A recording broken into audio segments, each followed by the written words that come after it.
And we're live. All right, hey folks, welcome to another episode of the MakeCode Dev streaming some stuff on Arcade. I'm Richard, at Richard on the MakeCode forum. I'm Shannon. I'm at Shakao on the MakeCode forum.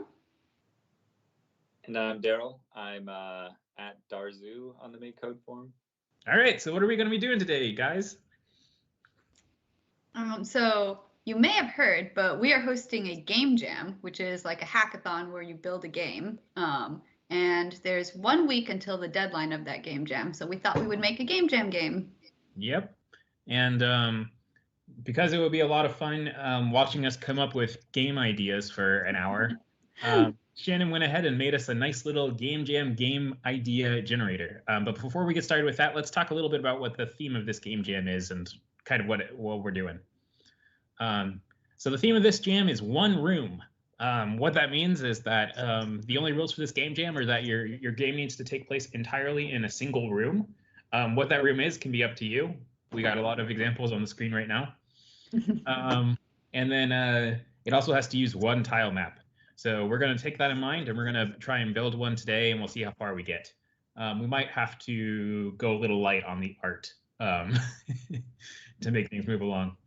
But yeah, so this game jam is going to be running for another week. Go to itch.io and you'll be able to find it. Or if you go to our forum, we have a thread there. It's a pinned post, and you can find all the details and rules and enter. And one other thing is right now we're doing everything on itch.io. We've gotten some feedback that people want to have another way to submit games that isn't tied to that website. So we're going to be looking for different things in the future. Yeah, all right, let's get started. So let me full screen this game. And I think we should just keep going until we find one that we like, okay? All right. All right, so here we go. Press A to create a game jam idea. Yeah. All right, first one, overgrown greenhouse break things. Wow, that was actually a very thematically aligned. Yeah. All right, how do you feel about this one? They could try and eat you or something. Ooh. Do you want to do a couple, and then we could pick our favorite from the ones or something? Yeah, let's do the next one. Underwater island, find items. Well, that's an interesting concept. Sort of SpongeBob style, maybe. Yeah. Underwater shop with a time limit. Oh. Nice. I like it. Yeah. Overgrown shop that we need to escape from. Good one. And let's do one more, and then we'll choose our favorite. Busy kitchen, stay alive. Oh, man. All right. Any of these speaking to you guys? I think I'm leaning a little bit towards the shopping with the time limit underwater. Mm-hmm. So let's talk about a little bit what that could mean. So are you trying to like get a certain number of items? Or you need to find the thing that you're looking for, or you're a cashier who is like trying to stock everything before the doors open? I guess one thing it could be is like a racing car game, except you are pushing a cart, but you have, a little bit of drift mechanics and things like that. And you're trying to like make it through a bunch of aisles and pick up items and then make it to the cashier in time. Mm-hmm. Mm-hmm. Yeah, like the supermarket games show, right? Yeah. Oh yeah. Okay. How do you feel about that one, Shannon? Yeah, I'm into it. I like the idea of doing a racing game too. I feel like that's like a different take on the one room kind of setup. So. All right, let's go with that one. We're going to do an underwater shop with a time limit. Awesome. So let me go ahead and create a new project. I think you should also have to pick things up though, because you are shopping. Yes, for sure. We'll give it a much better name once it's more fleshed out. All right. So rule number 1 for this game jam, we need to have a tile map. So I'm just going to go ahead and drag one out right now. I don't know if we need to fill it in yet, but maybe we should just mock something out real quick so that we have something on the screen. Sounds great. So let's see. I'll go ahead and create some tiles. We want to have aisles, right? Yeah. We do have that grid tile if you want like a tile floor, but not to. Oh, I was going to do terrible checkerboard tiles. Oh, yeah, do it. Yeah.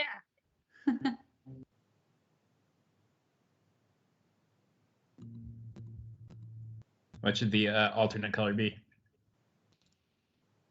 It's underwater, so. Yeah. Nice. It's a perfect checkerboard. Looks like an optical illusion. All right, well, let's do something that is wall-like. I'm going to say we're underwater, so this is going to be made out of coral. Oh, nice. So I'm going to embarrass myself right now trying to draw something that is coral adjacent. I think as long as it's pink, it'll hopefully get the idea across. Yeah, we'll throw some bubbles in there after. Yeah. I like it. Oh, no, I don't like it. I'm going to make this a little simpler. Let's just say coral, and I'm just going to do a brick-like pattern so that people can at least tell what's kind of going on. Oh, are you doing the coral instead of the tile? No. This is going to be the walls. Oh, okay, cool. Go. I'm going to make a ton of mistakes, but I'll just leave them in so it looks a little more natural.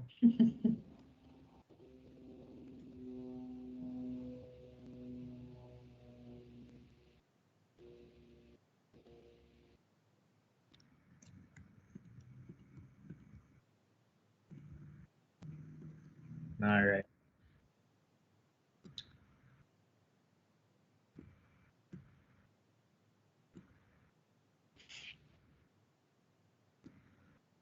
There we go. That looks awful, right? I like it. It looks like a room. True. It does look like a room. Okay. Well, let's leave that as is for now, and let's set the walls. So why are we setting walls, Richard? Right. So, you know what? Let's go ahead and demonstrate that real quick. So I'm just going to put a real quick player on the game. We'll probably end up changing this later, but I'm just going to create a sprite with a random image. Fish. Oh, fish. That's a good point.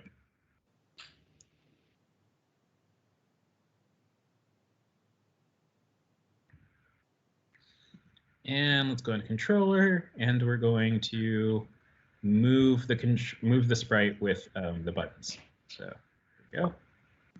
And now I've got a fish that can move. So we made this coral, and we wanted it to be the walls, but right now, I already did the wall over here. Oh no, I already did the walls. All right, let me erase the walls.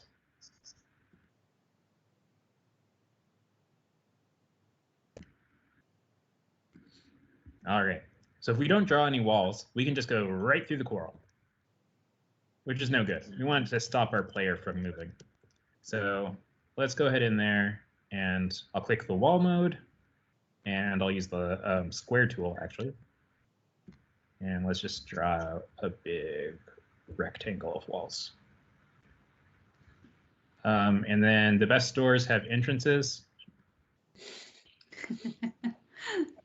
So, bottom? Sure. There you go. And I will make that not a wall. So I select the wall tool again. This time I'll select erase. And I'll erase the walls. All right, cool.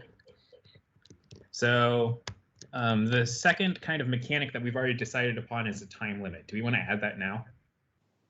I would wait. Okay. Just to make it easier to develop. Mm-hmm. Yeah. All right, so how should the racing be then, if we're going to do racing? Should you just always be going forward, or should you have to hold A to go forward? do you think? What if you're always going forward and you just hit one button to always turn left? And that's all you can do. We can do that. I think you are taking heavy inspiration from a forum game. I am.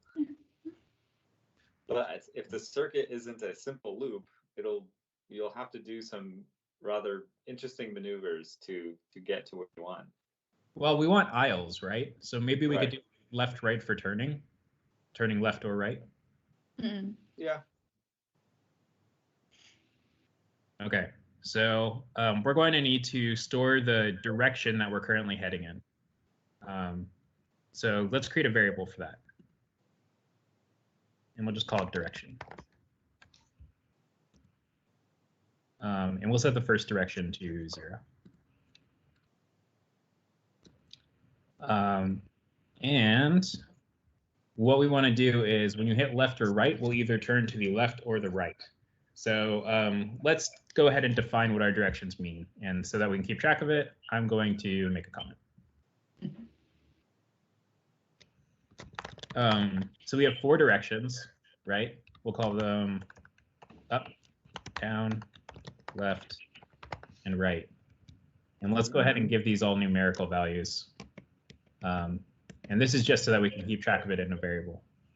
So 0, 1, 2.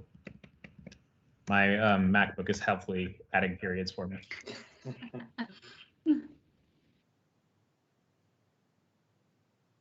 Awesome. All right. And because we're going to be turning a lot, do you want to make a function for this? Sure. Yeah. All right.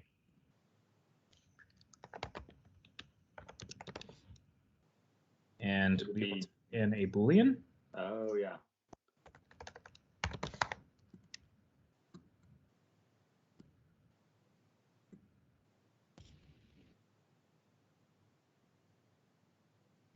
All right. So let's make an on. Let's go ahead and do our turn logic. So for that, we're going to go into the logic category, and we'll drag out an if statement. And we have 4 directions, so I'm going to reorder our directions so that they're clockwise or counter. That's right. a good idea. Yeah, let's do that. So down will become right. Yes. Awesome. And fix this. Okay, so we've got 4 directions, so we'll have 4 clauses. So actually, now that they're in that order, could you just, if you're going right, you always add 1. If you're going left, you always subtract 1. And then we'll just need to make sure that it loops between those numbers. Yeah, actually, there's a really good trick for that. So I will take the direction, and I'll still use an if statement, but this time I'll just use 2 clauses. One for left and one for right. Ooh, get in there. All right. So in this case, we'll set direction to, I'll go into the math category, and I'm going to use the remainder block. So does someone want to explain why the remainder block is useful while I'm just kind of dragging out this equation? Yeah, so because the only values we care about are 0, 1, 2, and 3, when we subtract or add numbers, we want those numbers to stay within 0, 1, 2, and 3. And the way the division works is that if you divide a number by another number, the result cannot be bigger than, well, if you divide a small number by like a bigger number, well, let's see, what's a good way to explain this? Basically, it makes it so that if we add to a number and it goes over whatever our maximum value is, it'll loop back around to the beginning. right? That's kind of the common understanding of how it's usually used in computer science. But really what it corresponds to is if you ever done long division and you end up with a remainder afterwards, it's the same thing. Mm-hmm. And the remainder has this nice property that it'll always, the result of the remainder can never be bigger than the divisor. Yep. All right, so we've got 4 directions. So we'll change this division to 4. And I think I did this right? So if we're turning right, we want to add. Mm-hmm. Yeah. Is that right? I believe so. All right. Yeah. So there's a handy trick for if you're using this remainder thing where you can write a bunch of complicated if statements to check if you've looped around or something. But it's really hard to deal with remainders when you have negative numbers. So normally we would subtract 1 here, but you can actually get around that by adding 3, which is actually equivalent if we were to work it out and prove it. For now, just trust me.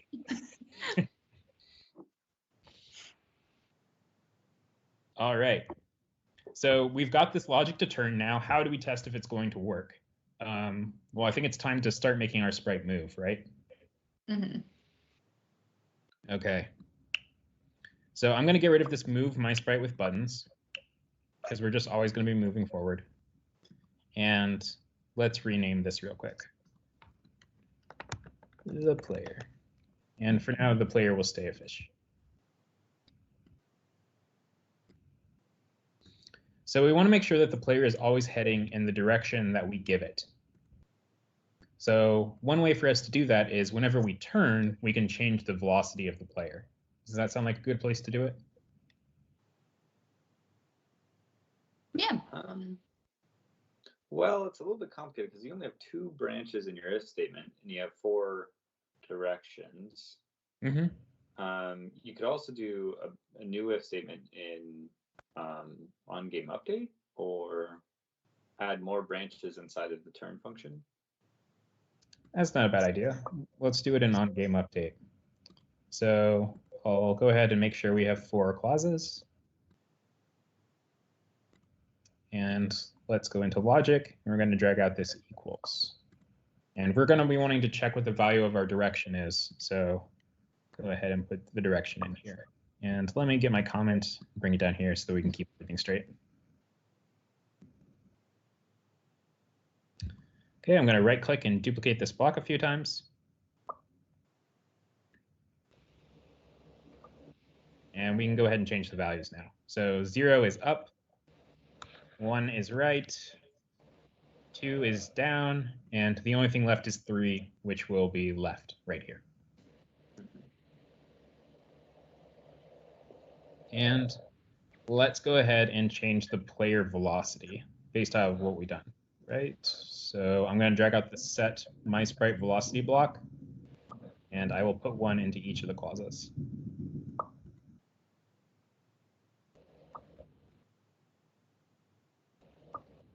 And I should change the variable first. I'll do that.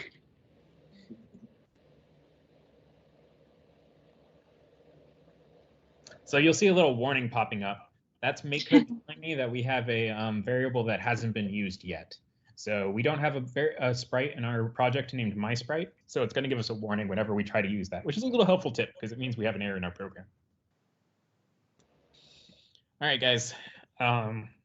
Let's figure out what velocities we need to have for all of these. Mm-hmm. So go ahead, Daryl. Well, I was going to say for up and down, you won't need the X component. And for left and right, you won't need the Y component. That is correct. Let me go ahead and delete those. So I'm changing them to 0, which means we're not moving in that direction. And let's see, what is up? So that would be negative Y, right? Yeah. Because, so we mentioned this before on stream, but usually when you talk about coordinate systems, Y is up. In computer science, Y is down. So x 0, 0 on our coordinate system is up here in the corner where my cursor is right now. And if we want to be going up, we want to have a negative Y. So let's go ahead and change that Vy to -50. And then for the player's x velocity, when it's going right, that's 1. We can leave that as 50. And when it's going left, just like with the y, we're going to make it negative. All right, cool. Now we have a very unexciting game where a fish runs into a wall. Try turning. Yeah. So let's go ahead and add some turning controls. Yes. So I'm just going to keep going down. Let's go into controller, and I'll drag out a couple of these guys. So when the left button is pressed and when the right button is pressed. And so we created this function for turning right up here, turn player. It takes in a Boolean, which is left. So it'll be true if we're turning left, and it'll be false if we're turning right. So I'll go into the functions category, and I'll drag out this call turn player block. And basically what this is doing is whenever we use one of these call turn player blocks and it gets called, it's going to execute whatever code we put inside of our function definition up here. So I'll grab in a second, I'll duplicate this, put it in right. And the argument is if we're turning left or not. So true is good for the left button, but for right, we want to change it to false. And let's test out our code. All right, so I'm going to turn right, right, right, left, left. Yay. What happens if you go off the screen? Disappear. Yep. So that is a great point, Daryl. There's a very helpful block in the scene category for making sure that the player stays centered in the screen. And it is the camera follow sprite block. So let's go into scene, scroll down to the camera section, and we're going to drag out this camera follow sprite. And again, it's going to give me a warning because I don't have my sprite in my program, so I'll change that to the player. And now, if I turn, the camera will follow me. And you're right, this totally does look like an optical illusion. Let's add some aisles, huh? Yeah. Well, first, this seems like a very slow racing game. No, you're right. Let's add aisles first, and then we can tune things afterwards.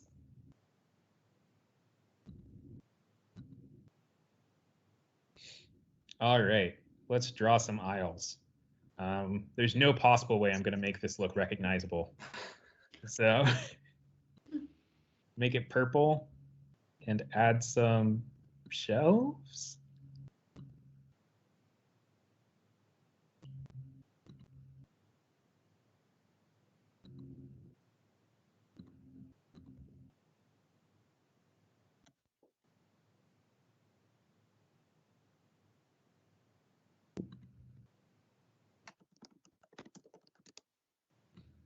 All right. And should we put some things on the shelves? Yeah. Sure. Squares. All right. Put some variously colored squares. I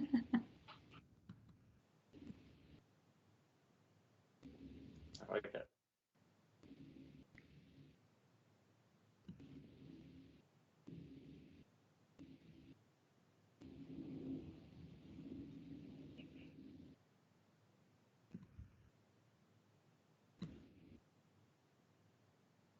Okay, it looks more like a bookcase than an aisle, but I would buy things off that aisle. Yeah. okay, how many aisles should we have, do you think? Not many, because we'll need to navigate around. Yeah, we'll need to have a little bit of width. So is two free tiles enough to move around, do you think? Like this? Yeah, let's try it. Might be challenging.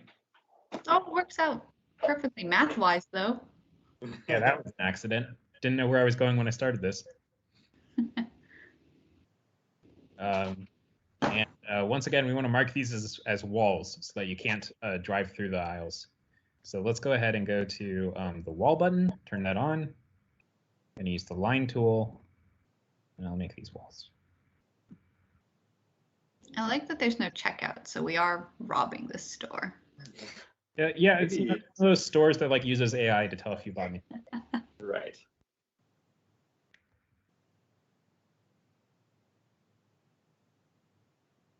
Well, I say at this speed, it is very manageable to navigate these.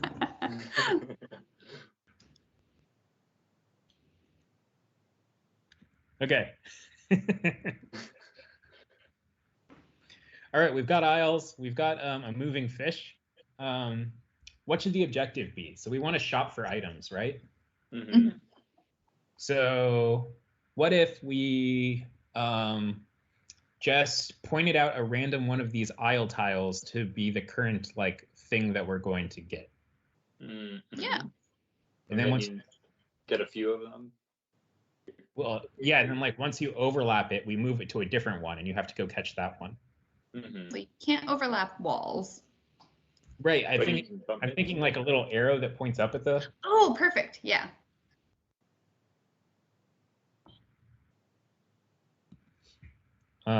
So let me try and draw that sprite. I'm going to make another function, I think.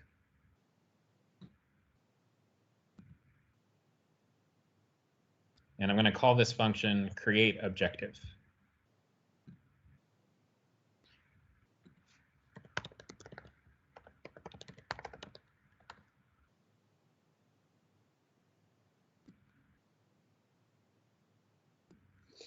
All right, so let's create a new sprite. And I'm going to call this one objective. And we're going to make it of kind. I'll add a new kind. We'll call this one objective, capital O. And let's draw this. What's some good text? I think it could just be an arrow. I don't know. Yeah. Okay, yeah. Then we don't have to localize.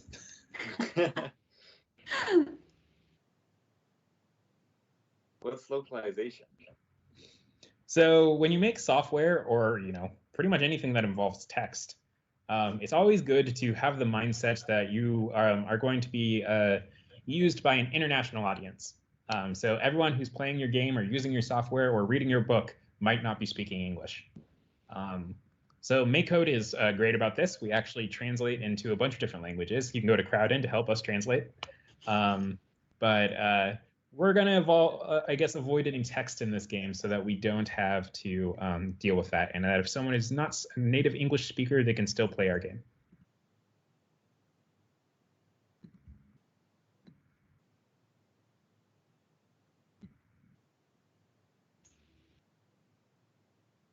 Yeah.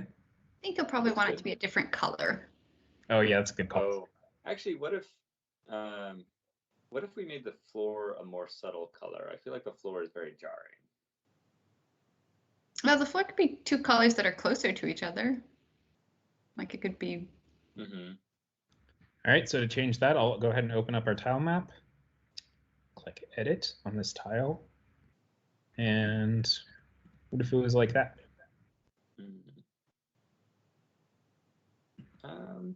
What about? Okay, yeah.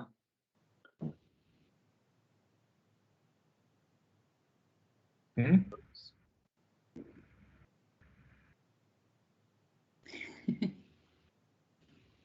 Maybe something a little subtler. We could do take white and sand, maybe?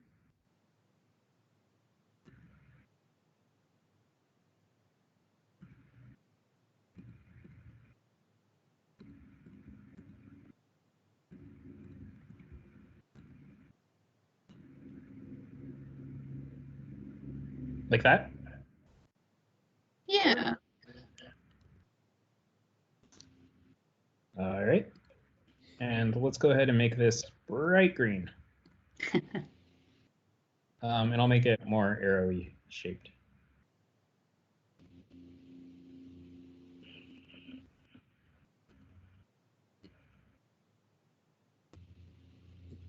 could also use the bigger brush size.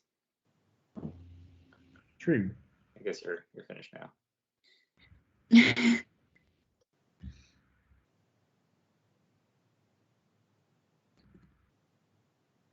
Okay, so we've created our little arrow, which I'm going to make it look less like a mushroom.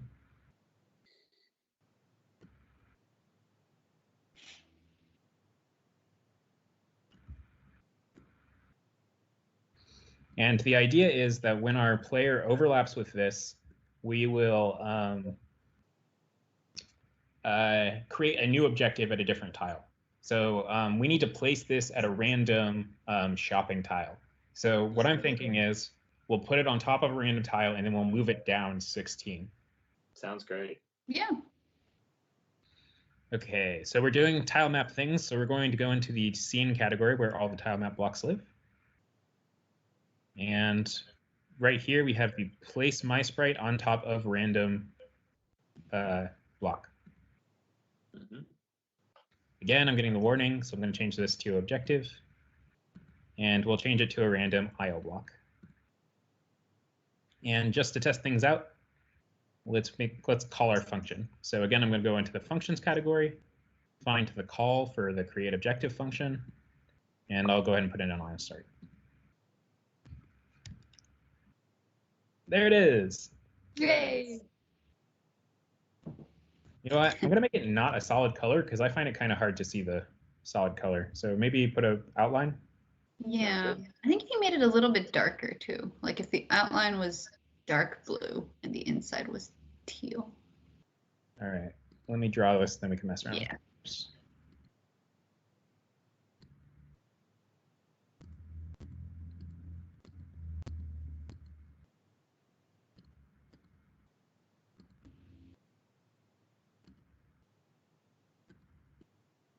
Okay. So dark blue for the outside, teal for the inside. Mm-hmm. And we'll get rid of these weird guys.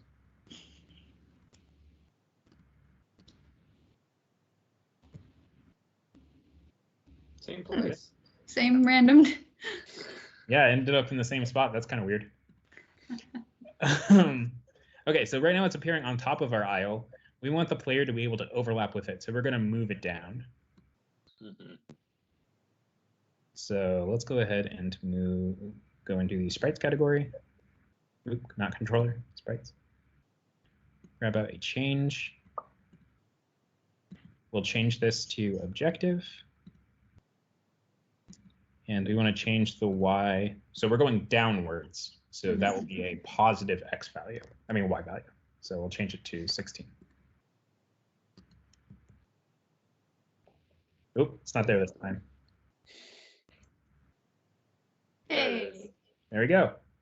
Nice. All right. This speed thing is driving me crazy. So let's go ahead and turn that up.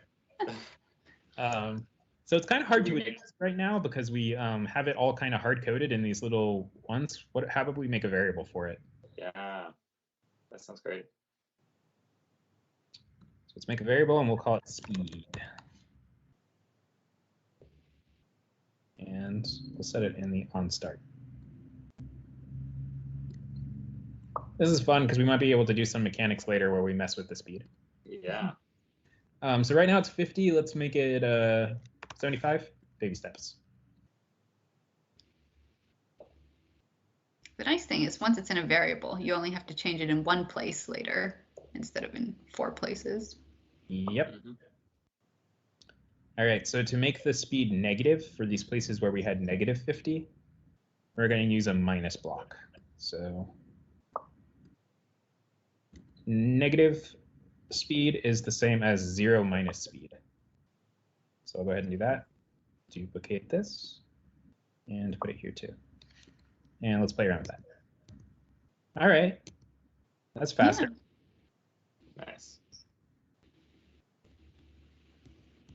Cool. Do we want to up it more, you think? A little bit, I think.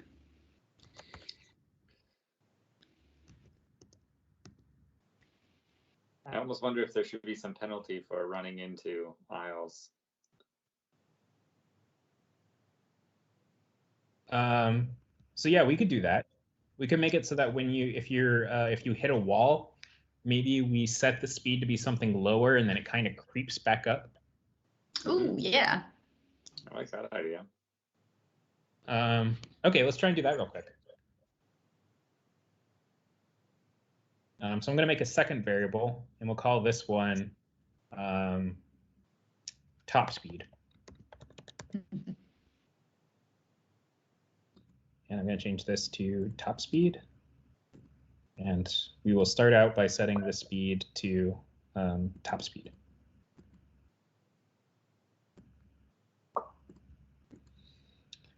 Okay, so again, we're going to be dealing with when we hit a wall in our tile map. So we're going to go to the scene category where all the tile map blocks live.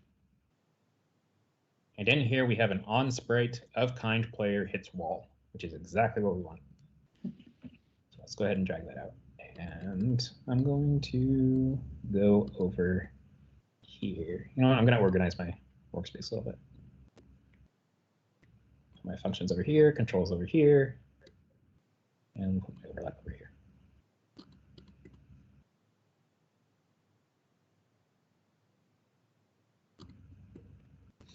Okay, so when our sprite hits the wall, we want to take the speed down a bit. So what's a good penalty, you think? Want to move it down to that crazy slow 50? Yeah, do it. Slower. Wait. Okay. And we're going to set it to, let's do 50.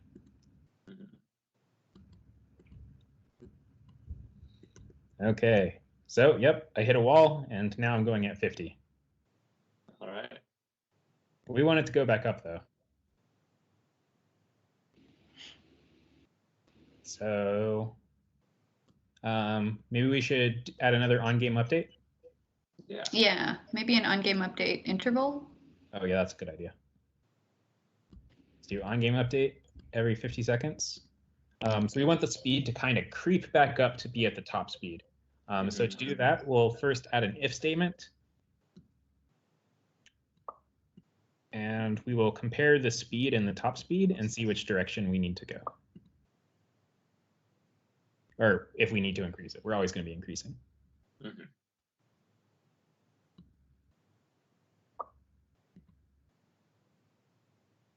So if the speed is less than the top speed, we will change speed by 1. I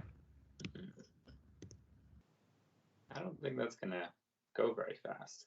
Yeah, I think maybe we need to make the interval a little faster. Want to do 100 milliseconds, see what that's like. Mm-hmm. You can kind of tell now. It's still pretty slow though. Increment it by more. By 2.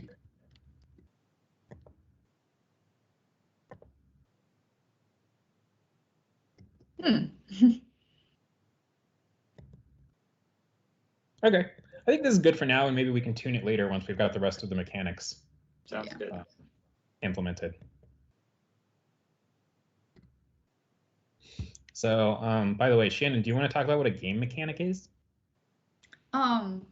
Sure. Yeah. So, a game mechanic is like an element of your game that controls how players interact with it. So it's like a goal that you have in the game. So a time limit or a number of items you have to get, or it's the way that the player moves or jumps. Yep. So if we were talking about a few mechanics in our game right now, we've got our control scheme, which is like turning. We have this always accelerating behavior. Basically, it's anything that the player needs to think about while they're playing the game and the actions that they can take. And also how those actions kind of affect the world of the game. This is a big topic called game design, which we're not going to get into right now, but you should totally check it out in your free time. It'll change the way that you look at video games and make it make you a lot more thoughtful when you're kind of implementing these things. It's a really interesting theory. All right, so we've got the kind of what's the word? Outline of a game, but now let's make it so we actually have the objective going. So we want to make it when we overlap with one of these objective sprites, we're going to destroy that one and then create a new one somewhere else on the map. Does that sound good? Sounds great. Yeah. Okay, so in the sprites category, we have an on overlap block. So I'm going to go ahead and drag that one out right now. So right now we're handling overlaps between player and another sprite of kind player. That's not what we want. We only have one player. So let's go ahead and change that to objective, which is what we made our arrow sprite. So when that happens, we want to destroy that sprite. Drag out a destroy block. And again, I'm getting the warning because I don't have a my sprite in my program. In this case, I'm going to drag out this local variable other sprite and put it in here. Let's test that out real quick.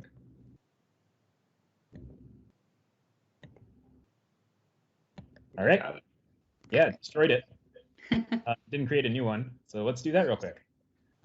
So the reason I put this in a function before was so that we can call it an onStart right over here, call create objective. But also when we destroy one, we'll be able to just create a new one immediately.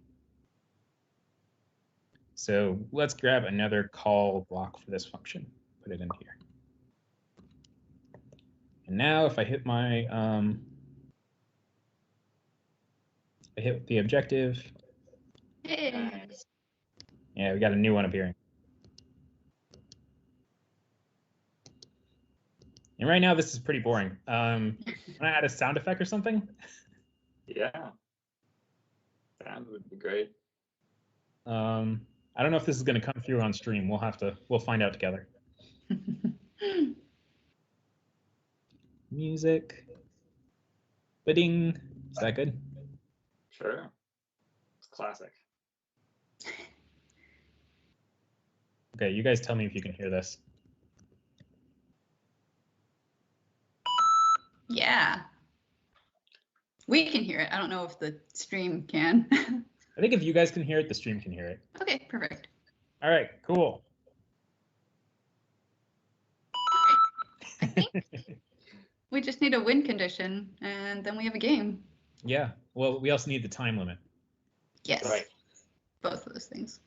So what if we got a score every time we pick up an objective, and then you need to have like a minimum of 5 or something, and then you have to escape the store? Yeah. Oh, cool. So you have to get 5 and then you escape. And if you get more and escape during the time limit, then you'll get a higher score. Yeah. Yeah. That's a game mechanic. Yep. So for the score blocks, we can go into the info category. And because we already have this overlap, I'm just going to go ahead and grab this change score. I'll put it right in here.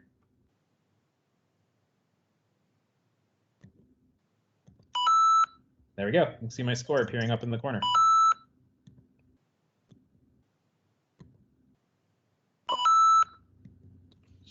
Okay. So we want to be able to exit the store, right? Once we've gotten all of our groceries. So let's go back to our tile map and kind of mark where the exit is. I know we already kind of drew one, but let's make it a different tile. So what should that tile look like? It could just be a slightly different colored tile. Like you could just duplicate that one and change one of the colors. Okay, let's try that. I'll duplicate it. Go ahead and edit it. And oh, hey, you know what? What if we made it a racing checkerboard? So like a small checkerboard. Oh, yeah. Yeah. I'll grab the bigger. Oh no, that's not gonna work. Bucket tool. Oh, wait, you're making it a smaller. I see. Yeah, so that doesn't blend in quite as well. Yeah.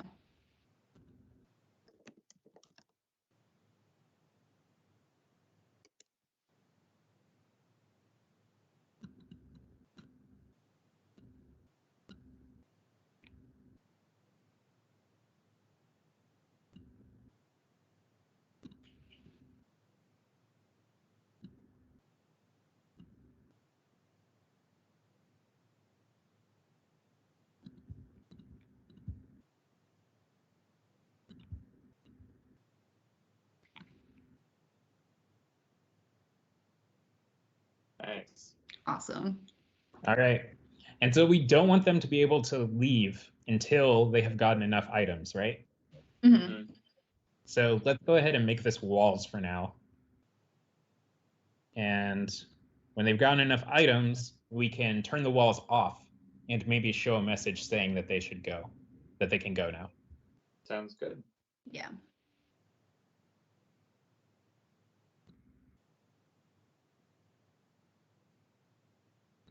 All right. So what is I mean, we can change this later, but what should the minimal score be? 5. 5 sounds good to me. So inside the info category, we can drag out the score. This will give us the current score for the game. And drag out a comparison block. We would say if the score is 5, then we want to unlock the doors. Or greater than or equal to? Or do we only want to do it once? It'll open the doors. So we Yeah. don't- I see. Right. So again, we're doing tile map stuff, so we'll go into the scene category. And we're going to need this set wall off block. So I'll drag that out. But we want to do it for all of the finish line blocks. So also in the scene category, there is an array of all blank locations.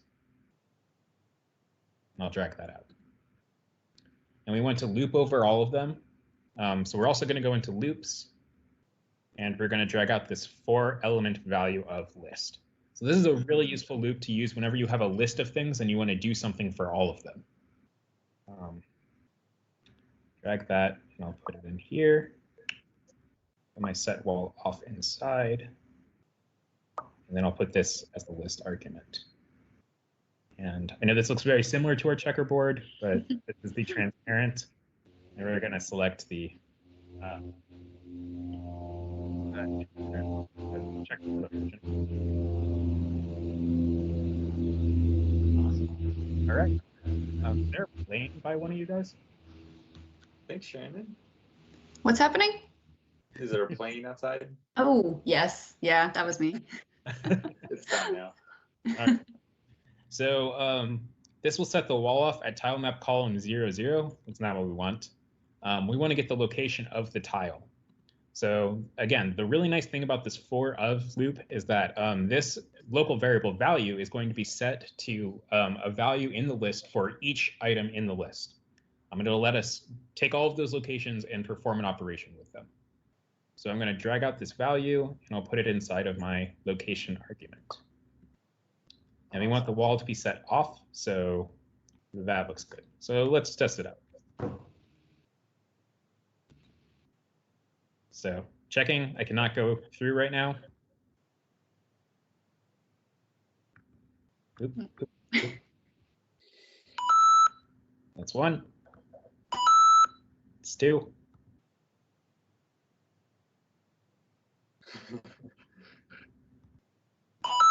It's 3. This is actually a pretty fun game.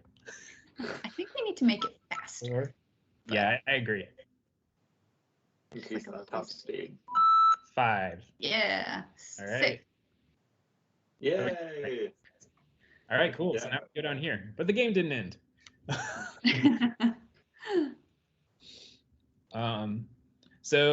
We want to do something when the player overlaps this checkerboard tile, because that'll mean that we've won the game. So if we go into the scene category again, where all tile map blocks live, there is this on sprite of kind player overlaps tile at location block. So if you were watching some of our previous streams, you may have seen that we had a little bit of trouble with this block. But this time we should be all good because we're not changing the position directly. We're using velocity. So the physics engine should all work out. So again, I'm changing this to our checkerboard block. And if I go to game over, put it inside, and set it to win. And now let's just make sure that we can't win the game while we're playing. Yep, looks good. And just to make this easier testing for now, I'm just going to set the score to 1.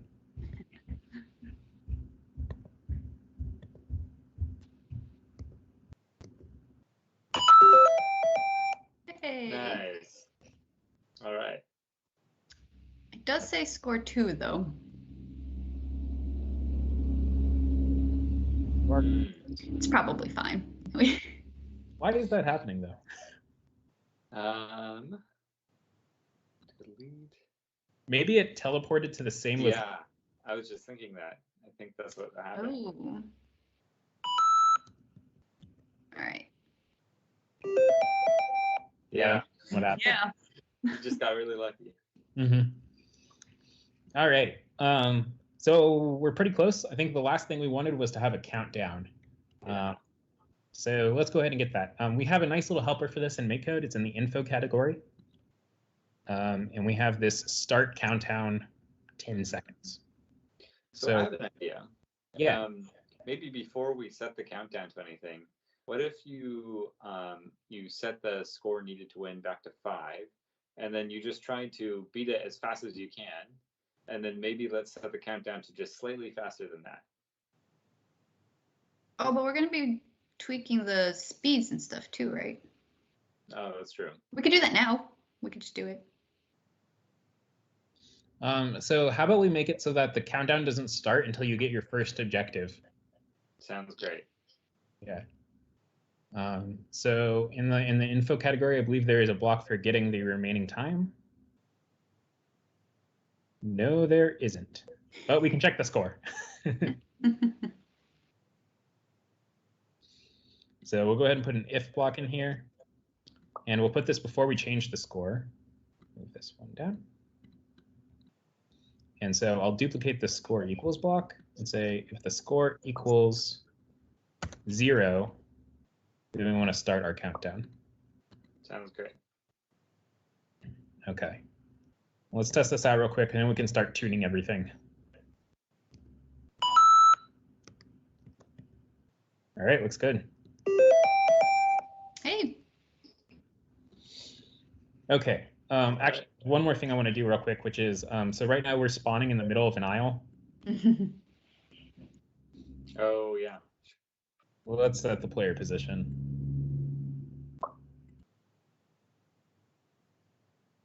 Do you want to do it like at the center of the top of the store, or no? Let's do it by the entrance. Yeah.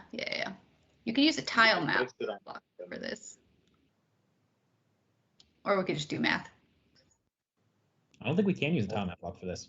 You could do place on top of random, maybe. Don't we have place sprite on location column row? Oh, maybe we do.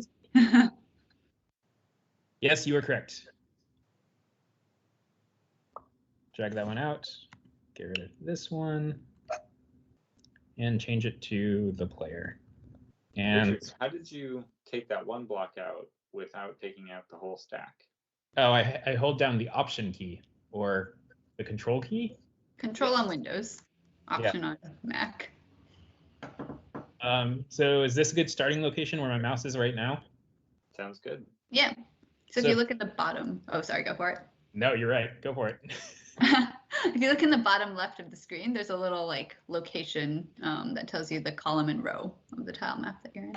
7,14. Yep. So let's go ahead and enter that in.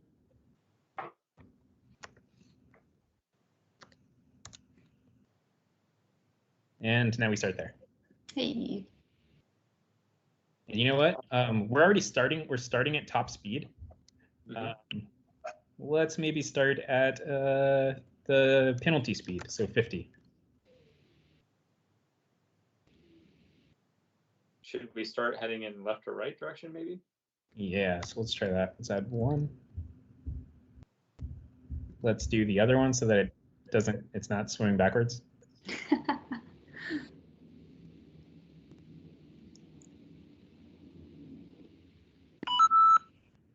Sweet. Awesome. Oh, lucky. Oh.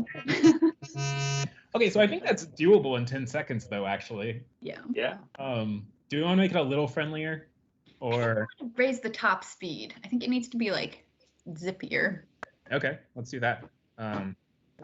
So I'll go ahead and set this to 150. We'll see how that is.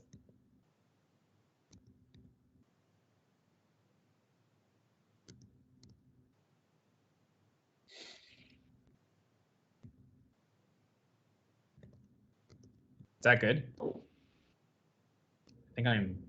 Yeah, I think Yeah. it seems like there's a bit of challenge, so it seems good. Yep, I definitely can't do it. Oh boy. Oh yeah. Oh Oh, man. it gets quite fast. Brutal. Maybe running into walls will be strategic. Yeah. Okay, so I'm gonna say we increase this countdown a little bit because we want people to finish the goal, and then as an extra you can get a higher score. Yeah. Right.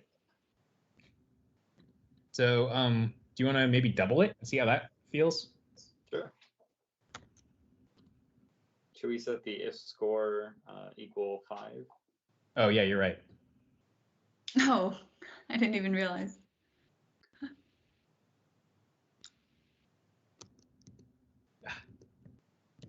We've also got 3 minutes till 2 p.m. FYI. We can go a little later. We're almost done.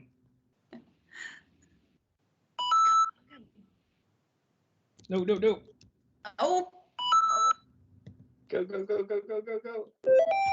yes! Ah. $700 milliseconds. Well, I messed up a lot doing that, so I feel like that's actually a pretty good. Yeah. Yeah, that seems great.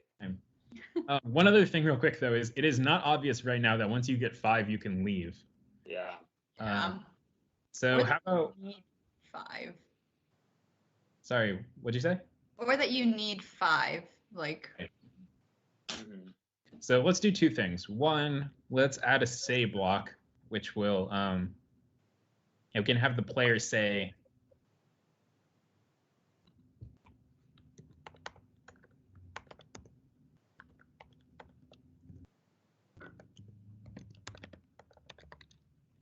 doors are open.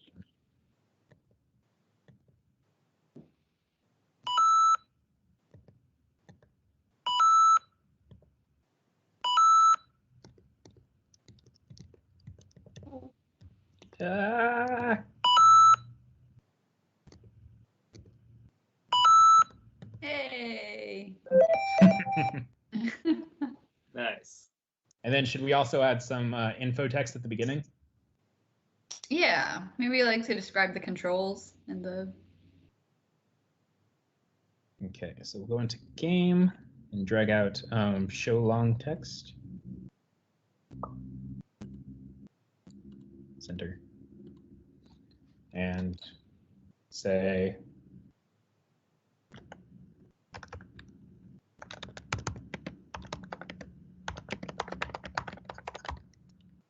Mm-hmm.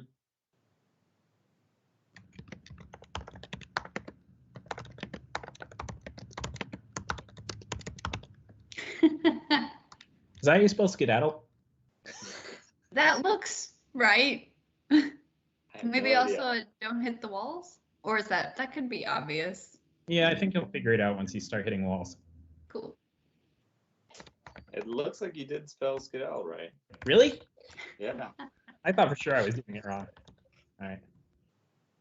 And to make the Good. a little bit, I'm going to add some spaces. It's 1D and then 2Ds. Okay.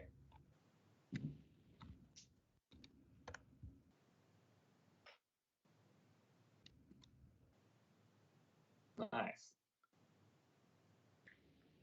Yeah. All right. All right. Well, this is a pretty good one-room game jam game, I think. We'll post this to the forum so that everyone can play it. We're kind of out of time now, but I do want to take an extra few minutes just to come up with a name for this, which is our end of stream tradition. Oh yeah.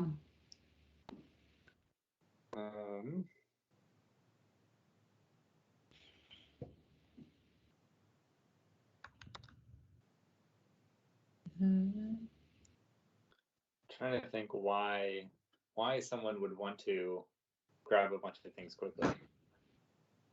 The narrative arc behind this. Yeah. Maybe World it's building is very closing important. time. What's that, Richard? As I said, world building is very important. Okay, I like closing time. How about closing time at Fish R Us? Works for No, me. someone come up with a better name than that for the store. I like it. All right.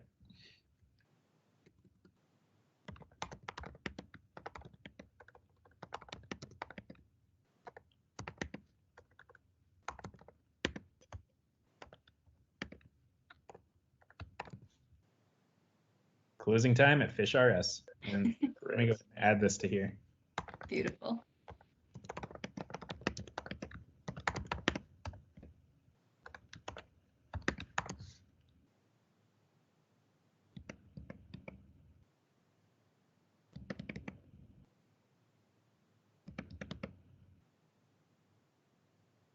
I like it. Perfect. All right. Well, this has been a great stream. Everyone, join the Game Jam. We really want to get a lot of submissions, and we have a lot of people on the forum who have already started submitting their game. So please totally go join. Forum.makecode.com, right over there. Go ahead and check there, and you should be able to find all of the information. So thanks for tuning in. I'm Richard, at Richard on the MakeCode forum. I'm Shannon, at Shekau on the MakeCode forums. And I'm Daryl, Darzu on the MakeCode forum. All right, thanks. We'll be going again next week, so tune in at 1 p.m. and we'll be streaming us making some more games. All right, see you later. Awesome.